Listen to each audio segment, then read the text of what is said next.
نحمد ونصلی علی رسولہ کریم اما بعد فاعوذ باللہ من الشیطان الرجیم بسم اللہ الرحمن الرحیم۔ میں ہوں اختر علی شاہ اور آپ دیکھ رہے ہیں یوٹیوب چینل پرفیکٹ پاکستان۔ آج ہم گفتگو کریں گے خواجہ غریب نواز رحمۃ اللہ علیہ تعالی سلطان الہند، ہند کے سلطان خواجہ غریب نواز کے بارے میں گفتگو کریں گے۔ رجب کے مہینے کے آغاز ہوتے ہی خواجہ غریب نواز رحمۃ اللہ علیہ کے عرس کی تقریبات شروع ہو جاتی ہیں انڈیا کے شہر صوبہ راجستھان اور شہر اجمیر میں۔ رجب کی پہلی تاریخ سے ہی تقریباً تمام تقریبات کا آغاز ہو جاتا ہے، اور تقریباً ہمارا بھی جب بھی جانا ہوا ہے تو خواجہ صاحب کے دربار پہ تو اب عموماً ایسا ہی ہوتا ہے کہ ہم پہلی تاریخ سے ہی چلے جایا کرتے تھے، اور پھر 6 تاریخ کو ان کے عرس کی، یعنی 2-3 تاریخ سے پھر عرس کی جو ہے آغاز ہوتا تھا، اور پھر کل شریف جو ہے وہ 6 تاریخ رجب کی ہوتا تھا۔ آج کی گفتگو ان لوگوں کے لیے ہے جو خواجہ غریب نواز رحمۃ اللہ علیہ سے عقیدت محبت رکھتے ہیں، اور جن کو ان کے بارے میں جو لوگ سننا چاہتے ہیں۔ غیر ضروری تبصرے کرتے ہیں مزارات کے حوالے سے، مقدس ہستیوں کے حوالے سے، بابرکت لوگوں کے حوالے سے۔ اس طرح کے لوگوں کو یہ گفتگو کوئی فائدہ نہیں دے گی، لہذا گفتگو کا آغاز کرنے سے پہلے ہی میں درخواست کروں گا ان لوگوں سے کہ جو لوگ خواجہ صاحب کو نہیں مانتے وہ اس گفتگو کو نہ سنیں تو زیادہ بہتر رہے گا۔ خواجہ صاحب کی پیدائش جو ہے وہ 1142 عیسوی میں، 1142 عیسوی 537 ہجری سیستان کے علاقے سنجر میں ہوئی۔ فروری کی میرا خیال فروری کی 1 تاریخ ہے اور رجب کی 14 تاریخ ہے، یعنی آپ کا عرس 6 تاریخ کو ہوتا ہے، 6 تاریخ کو آپ کا وصال، اور 14 تاریخ رجب آپ کی پیدائش کا دن ہے۔ ابتدائی سے آپ کا خاندان اور آپ صوفیزم کو فروغ دینے والوں میں سے ہیں۔ صوفیہ کرام، آپ کے خاندان میں سے کئی صوفیہ کرام بھی نکلے ہیں، اور سب سے بڑی بات، مین اور خاص بات یہ ہے کہ آپ غوث اعظم رضی اللہ تعالیٰ عنہ کے خالہ زاد بھائی بھی ہیں، یعنی کزن ہیں آپ، اور غوث پاک سے ہی اپنی نوجوانی کے عالم میں فیض و برکات حاصل کر کے ہندوستان پہنچے۔ یہ غریب نواز کا جو لقب ہے یہ بھی غوث پاک نے ہی عطا فرمایا ان کو۔ واقعہ کچھ یوں ہوا کہ غوث پاک نے ایک دن اپنی مسجد میں دیکھا کہ بھئی عشاء کی نماز میں، سردیوں کے دن تھے، بہت سخت سردیاں تھیں، موسم بڑا سخت تھا، تو عشاء کی نماز میں نمازیوں کی تعداد بہت کم تھی، تو حضور غوث اعظم رضی اللہ عنہ نے فرمایا کہ بھائی صبح فجر کی نماز جو میرے پیچھے پڑھے گا وہ تمام کے تمام نمازی جو ہے جنتی ہو جائیں گے۔ تعداد بہت کم تھی، لہٰذا انہوں نے اعلان فرما دیا کہ جو لوگ صبح ابھی موجود ہیں اور یہ صبح اگر فجر کی نماز میں بھی حاضر ہوں گے تو تمام کے تمام لوگ جنتی ہو جائیں گے۔ اب یہ بات سننا تھا، تو پھر اگلا اعلان انہوں نے یہ کہا کہ اور یہ بات اگر کسی نے کسی اور کو بتائی تو جو آئے گا اس کے کہنے پر وہ تو جنتی ہو جائے گا، لیکن جو تم میں سے، یہ جتنی تعداد ہے تم میں سے اگر کوئی یہ بات آگے نکالتا ہے تو وہ جہنم میں جائے گا۔ یعنی 2 اعلان فرمائے، ایک تو یہ کہ جنتی ہو جائے گا جو فجر کی نماز پڑھے، دوسرا یہ کہ اگر اس بات کو کسی نے ڈسکلوز کیا کسی اور کے سامنے تو وہ جہنمی ہو جائے گا۔ اب وہ خواجہ غریب نواز کا نوجوانی کا عالم تھا، اور وہ بھی تشریف فرما تھے وہاں پر اور نماز میں شریک تھے، عشاء کی نماز میں۔ اب خواجہ غریب نواز رحمۃ اللہ علیہ، محی الدین چشتی اجمیری سنجری رحمۃ اللہ علیہ نے کیا کیا کہ تمام لوگوں کے دروازے کھٹکھٹا کر لوگوں کو یہ پیغام دے دیا کہ بھی صبح فجر کی نماز جو ہے وہ غوث پاک کے پیچھے پڑھے۔ غوث پاک نے اعلان فرمایا ہے کہ جو بھی نماز فجر میرے پیچھے ادا کرے گا وہ جنتی ہو جائے گا۔ اب یہ ایک دروازہ کھٹکھٹا کے انہوں نے سب کو جا کے بتا دیا، اور صبح جب فجر کی نماز ہوئی تو ایک جم غفیر اور مسجد فل بھری ہوئی، اب جب مسجد فل بھری ہوئی اور غوث پاک نے دیکھا مجمع کی طرف، اب ان کو پتہ چل گیا کہ اس میں کوئی نہ کوئی ایسا شخص موجود ہے جس نے یہ بات ہماری لیک آؤٹ کی اور اس کی وجہ سے لوگوں کی تعداد یہاں پر آ گئی۔ بہرحال وہ غوث پاک ہیں، اور غوث پاک نے جتنے لوگوں کو جنتی کرنا ہے وہ تو ان کے لیے کوئی مشکل کام تو ہے نہیں کہ کچھ لوگوں کو جنتی کریں یا سب لوگوں کو جنتی کر دیں، ان کے اپنی مرضی کے مالک ہیں۔ بہرحال انہوں نے اعلان مسجد نماز کے بعد، فجر کی نماز کے بعد اعلان فرمایا کہ بھئی جو لوگ عشاء کی نماز میں موجود تھے وہ لوگ رک جائیں اور باقی لوگ چلے جائیں۔ لوگ چلے گئے، جو عشاء کی نماز والے تھے وہ رک گئے۔ اب رکنے کے بعد کیا ہوا کہ انہوں نے پوچھا کہ بھئی یہ بات ڈسکلوز کس نے کی ہے، لوگوں تک کس نے یہ بات پہنچائی جو میں نے میسج دیا تھا آپ کو رات کو؟ تو خواجہ معین الدین چشتی رحمۃ اللہ علیہ کھڑے ہوئے اور عرض کیا کہ حضرت یہ میں نے کیا ہے۔ تو حضور غوث پاک فرماتے ہیں کہ کیا تم نے ہمارا دوسرا اعلان نہیں سنا تھا؟ آپ نے فرمایا کہ جی میں نے سنا تھا، لیکن میں نے یہ سوچا کہ اگر میرے جہنم میں جانے سے سینکڑوں کی تعداد اگر جنتی ہو جاتی ہے تو یہ سودا کوئی مہنگا نہیں ہے۔ یعنی میں اپنی جہنم کو تو قبول کر لوں گا، لیکن میری کوشش ہے کہ تمام لوگ جو آپ کے پیچھے نماز پڑھیں وہ سارے کے سارے جنتی ہو جائیں۔ تو غوث پاک نے بجائے اس کے کہ ناراضگی کا اظہار فرماتے یا کوئی جلال میں آتے یا کوئی ان کو کچھ برا بھلا کہتے یا کچھ کہتے، لیکن انہوں نے فرمایا اے معین تمہیں غریبوں کا اتنی ہمدردی ہے تمہیں غریبوں سے، تو جاؤ تمہیں آج سے ہم نے غریب نواز کا لقب دیا۔ تو یہاں سے یہ غریب نواز کا لقب ان کو ملا۔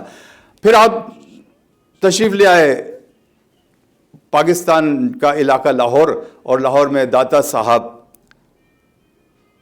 علی حجویری رحمۃ اللہ علیہ جو موجود ہیں داتا دربار کے نام سے المعروف داتا دربار لاہور میں، وہاں انہوں نے 40 دن چلہ کیا، جہاں ابھی بھی اگر آپ وزٹ کریں تو داتا دربار پہ ان کی چلہ گاہ موجود ہے، جہاں بنفس نفیس انہوں نے خود بیٹھ کر وہاں پہ اپنا مراقبہ کیا اور چلہ وظیفہ کیا، اور وظیفہ کرنے کے بعد یہاں سے آگے اللہ کے حکم سے پھر یہاں سے آگے چلے گئے۔ جو ان کو حکم ملا اس حکم کے تحت یہ آگے گئے۔ آگے ان کو علاقہ جو دکھایا گیا وہ راجستھان کا علاقہ اجمیر تھا۔ راجستھان میں اس دوران پرتھوی راج چوہان کی گورنمنٹ تھی، یعنی پرتھوی راج چوہان کی راجہ جو تھا وہاں کا پرتھوی راج چوہان تھا، اور یہ وہی پرتھوی راج چوہان ہے جس کو شیخ شہاب الدین غوری جو غور سے آئے تھے، افغانستان غور کے علاقے سے آئے تھے، اور غوری نے ان کو پرتھوی راج چوہان کو شکست دی، یا ان کی جنگ ہوئی، ایک ہوئی دوسری ہوئی تیسری ہوئی، اس طرح شہاب الدین غوری اور پرتھوی راج چوہان کی جنگ ہوئی۔ بہرحال تو پرتھوی راج چوہان کا راج تھا وہاں پہ، اور ہندوؤں کا دور دورہ تھا۔ آپ صلی اللہ علیہ وسلم آپ غریب نواز رحمۃ اللہ علیہ کو جب حکم ہوا کہ بھئی آپ وہاں جائیں اور وہاں تشریف لے جائیں اور وہاں دین کا کام اسلام کی خدمت کریں اور دین کے کام کو پھیلائیں، اپنے چند رفقا کے ساتھ، ساتھیوں کے ساتھ، مریدین کے ساتھ یا عقیدت مندوں کے ساتھ جو ہے چند لوگ ان کے ساتھ ہوئے، اور وہ راجستھان اجمیر کے علاقے میں تشریف لے گئے۔ اس علاقے میں اس زمانے میں آج بھی ڈیزرٹ ایریا ہے راجستھان، تقریباً ریگستانی علاقہ، اس زمانے میں گرمی کا بے انتہا شدت اور برا حال اور لق و دق صحرا۔ وہاں انہوں نے ایک جگہ تالاب کے قریب دیکھی، اور چھوٹا سا تالاب تھا، وہاں دیکھ کے وہاں قیام فرمایا۔ قیام کے دوران جو ہے اپنے ورد و وظائف اور نماز روزہ جو بھی کچھ ان کے ذکر و اذکار تھے وہ تمام انجام دینا شروع کر دیے۔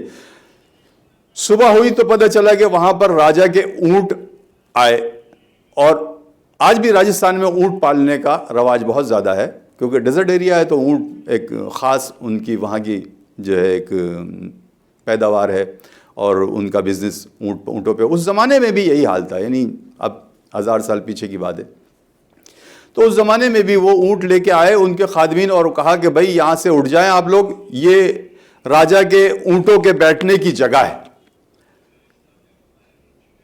تو خواجہ صاحب نے فرمایا کہ اچھا اونٹ یہاں بیٹھتے ہیں، چلو جی ٹھیک ہے، آپ کے اونٹ بیٹھیں گے تو بیٹھ جائیں۔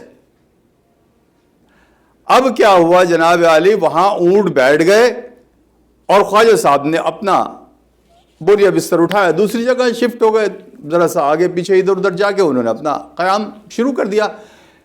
اب شام کو جب وہ خادم جو راجا کے اونٹوں کو اٹھا رہے ہیں تو اونٹ جو بیٹھے ہوئے تو اٹھ ہی نہیں رہے, اور وہ بیٹھے ہوئے اور وہ مار مار کے تھک گئے, بری طریقے سے مار رہے ہیں, بری طریقے سے چیخ رہے ہیں اونٹ, لیکن اٹھ نہیں رہے.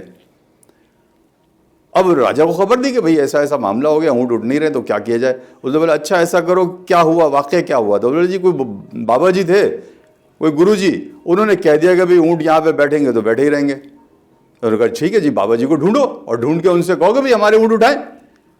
وہ ڈھونڈتے ڈھونڈتے ان کے پاس خواجہ صاحب کے پاس آئے, اور خواجہ صاحب سے کہا کہ حضرت وہ ہمارے اونٹ جو ہے بیٹھے ہوئے ہیں وہاں پہ, تو آپ کرم نوازی فرمائیں. آپ دیکھا اچھا ٹھیک ہے جاؤ اونٹ اٹھ جائیں گے. ان کا کہنا تھا, وہ گئے اور جا کے اونٹوں کو اٹھایا, اونٹ اٹھ گئے اور وہ چلے گئے. یہ ایک پہلی کرامت جو ہے راجستھان کے علاقے اجمیر میں جو پرتھوی راج چوہان کے سامنے پیش آئی, اس کی نظروں میں آئی. سیکنڈ ٹائم کیا ہوا کہ چونکہ وہ تالاب سے تھوڑا سا دور چلے گئے, جو تالاب کے قریب اونٹ بیٹھتے تھے وہاں سے تھوڑا سا دور چلے گئے, تو اپنے کسی خادم کو بھیجا کہ بھئی جاؤ وہاں سے تالاب سے جو ہے وہ پانی لے کے آؤ. اچھا وہ تالاب جو تھا وہ راجا کے نہانے کے لیے, غسل کے لیے جو وہ تالاب, اور ان کے اونٹوں کے پانی وانی پینے کے لیے یا اس طرح کے وہ مخصوص تھا, راجا کا مخصوص تالاب تھا. بہرحال اس تالاب پہ انہوں نے اپنے بندے کو بھیجا, بولا بھی حضرت وہ ان سے جا کے پانی لے آؤ. بولا حضرت وہ پانی مجھے دے دیں گے. بولا بھی میری نظر تمہارے اوپر, تمہاری نظر اس کے اوپر پڑے گی تو وہ پانی دے دیں گے. دوسری کرامت ہے. اب وہ ان کا جو ہے خادم ہے وہ چلا گیا اور جا کے اس نے وہ ایک چھوٹا سا لوٹا جو ہے وہ اس کو دیا پہرے دار کو کہ بھئی اس میں ایک لوٹا پانی وضو کے لیے حضرت صاحب کو دے دو. تو اس نے دوسرے آدمی سے پوچھا کہ بھئی کیا کرنا ہے. بولا ہاں دے دو کوئی بات نہیں. اس نے کیا کرا کہ ایک لوٹا پانی ایسی تالاب میں ہاتھ ڈالا اور لوٹا پانی بھرا اور اس کو دے دیا. اس نے پیچھے پلٹ کے دیکھا بھی نہیں کہ تالاب کی کیا حالت ہوئی. تالاب وہ لوٹا لے کے چلے گئے خادم, انہوں نے وضو وغیرہ کیا, نماز ادا کی, اپنے ذکر و اذکار میں لگ گئے. اب جب صبح راجا نہانے کے لیے آیا تو تالاب میں پانی نہیں. بولے بھی پانی کہاں چلا گیا. بولا حضرت پانی تو یہی تھا. بولے پانی تو یہی تھا, کہاں جا سکتا ہے یہاں سے. تو کسی خادم نے کہا کہ جناب وہ گرو جی جو آئے ہوئے ہیں ان کا کوئی خادم آیا تھا اور اس نے کہا کہ بھئی ایک لوٹا پانی دے دیجئے وضو کے لیے. ہم نے لوٹا پانی بھر کے دیا تو پتہ چلا کہ پورا تالاب ہی اسی کے اندر چلا گیا. اب پورا تالاب لوٹے کے اندر موجود ہے اور وہ خواجہ صاحب کے پاس چلا گیا. اب خواجہ صاحب نے وضو فرمایا, وضو فرمانے کے بعد اپنے ذکر و اذکار نماز روزہ, تھوڑا سا پانی لوٹے میں پڑا ہوا تھا, تلے میں لگا ہوا تھوڑا سا پانی پڑا ہوا تھا. وہ آ گیا بھاگتا ہوا کہ حضرت وہ تھوڑا مہربانی کریں, ہمارا جو تالاب کا پانی ہے وہ ذرا ہمیں دے دیجئے. بولا اچھا وہ لوٹا اٹھاؤ لے جاؤ. وہ لوٹا لے کے گیا, تالاب میں ڈالا, پورا تالاب پھر بن گیا. دوسری کرامت. اب پے در پہ جب یہ کرامات ہو رہی ہیں خواجہ صاحب کی, تو پرتھوی راج چوہان نے کہا کہ اپنے تمام جادوگروں کو جمع کرو اور بابا جی کو بلاؤ, جو گرو جی آئے ہیں اور بار بار ہمیں تنگ کر رہے ہیں اور مختلف چیزیں جو ہے اپنے جو ہے وہ جادوگری جو ہے دکھا رہے ہیں ہمیں. تو وہ سمجھے کہ شاید یہ جادو ہے, جادو سے کے ذریعے سے یہ اپنے جادوگری دکھا رہے ہیں اور جو ہے وہ ہمارے جادوگر ان کے جادو کا مقابلہ کرا لیا جائے. تو انہوں نے اپنے جادوگروں کو جمع کیا اور جادوگروں کو جمع کرنے کے بعد جناب علی وہ وہاں بیٹھ گئے اور ان کو بلایا بابا جی کو. بولا جی آپ ایسا کریں کہ ہم ہمارے جادوگروں سے مقابلہ کریں. مقابلہ کرنے کے لیے کیا ہوا کہ جناب انہوں نے جو ہے وہ اپنا جادو دکھانا شروع کیا. اپنا جو ہے وہ جیسے جادو شروع کیے, مختلف جادو دکھائے, سانپ بنا دیے تو ان کا عصا جو تھا وہ سانپ کو کھا گیا, سارے اژدھا بن کے سانپ کو کھا گیا. اس طریقے سے وہ 2-3 جادو انہوں نے دکھائے اور اس کے بعد کہا اچھا حضرت ایک بات ہے کہ بھئی خواجہ صاحب کو چیلنج کیا کہ بولا اب جو ہم اپنا جو جادو دکھائیں گے وہ آپ اس کا توڑ نہیں کر پائیں گے.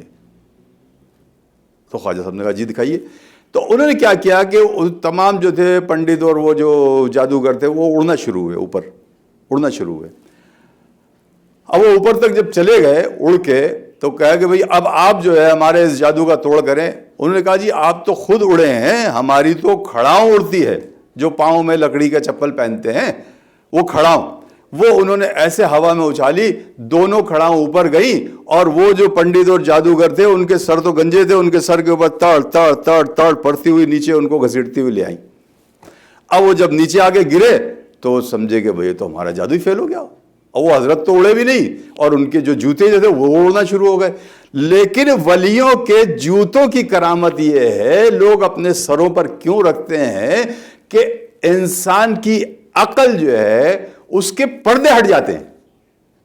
ولیوں کے جوتے سر پہ اگر رکھے تو عقل پہ پڑے ہوئے شیطانی پردے جو ہے وہ ہٹ جایا کرتے ہیں۔ یہی ہوا کہ جب خواجہ صاحب کے جوتے ان کے سر پہ پڑے اور ان کے عقل کے پردے ہٹ گئے، اور ان کو جب باطن روشن ہوا ان کا، اس وجہ سے وہ آ کے قدموں میں گرے اور انہوں نے کلمہ طیب کا ورد کیا، لا الہ الا اللہ محمد رسول اللہ صلی اللہ علیہ وسلم، اور تمام کے تمام جادوگر جو ہے وہ مسلمان ہو گئے۔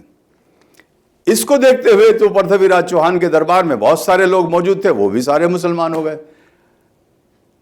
اس طریقے سے اب کیا ہوا کہ پرتھوی راج چوہان نے ادباً ان کو ایک خاص مقام اور جگہ عطا کی کہ بھئی یہاں آپ اپنا آستانہ وغیرہ بنا لے اور یہاں سے اپنا سلسلے کا آغاز کریں۔ خواجہ صاحب نے وہاں اپنے سلسلے کا آغاز کیا، اور وہاں سے بیٹھ کر پورے ہندوستان میں وزٹ کیے، وزٹ کرنے کے بعد اور آنے جانے والے لوگوں سے تقریباً 90 لاکھ لوگوں کو مسلمان کیا۔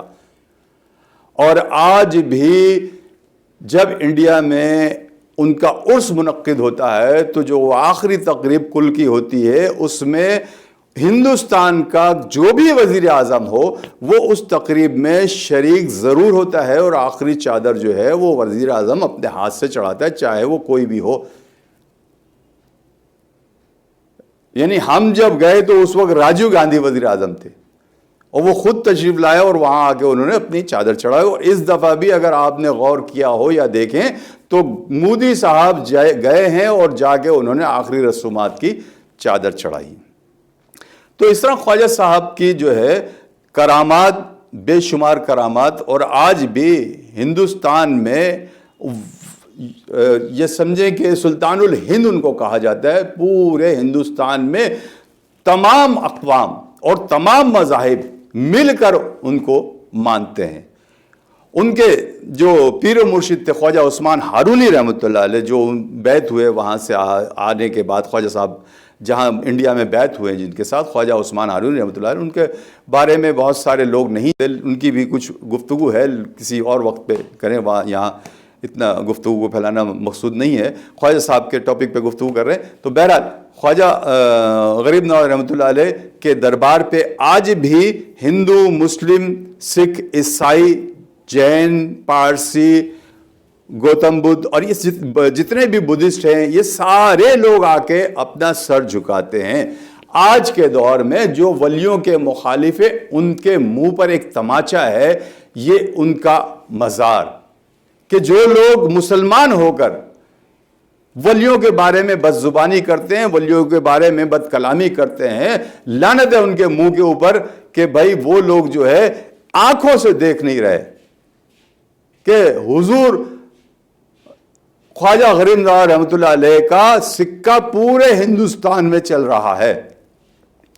اور ہماری آنکھوں دیکھی بات ہے کہ پورے انڈیا سے ہم نے دیکھا ہے کہ بسیں روانہ ہوتی ہیں، پورے انڈیا کے ایک ایک گلی سے بسیں جاتی ہیں، اور لاکھوں کا مجمع جو ہے عرس میں جو ہے شریک ہوتا ہے۔ لہذا آخر میں دعا ہے اللہ تبارک و تعالی سے کہ ہم سب پر اپنے ولیوں کا، اپنے مقدس ہستیوں کا خاص فضل و کرم فرمائے۔ حضور جناب خواجہ غریب نواز رحمۃ اللہ علیہ کی فیض و برکات سے ہم سب کو مستفیض فرمائے، آمین۔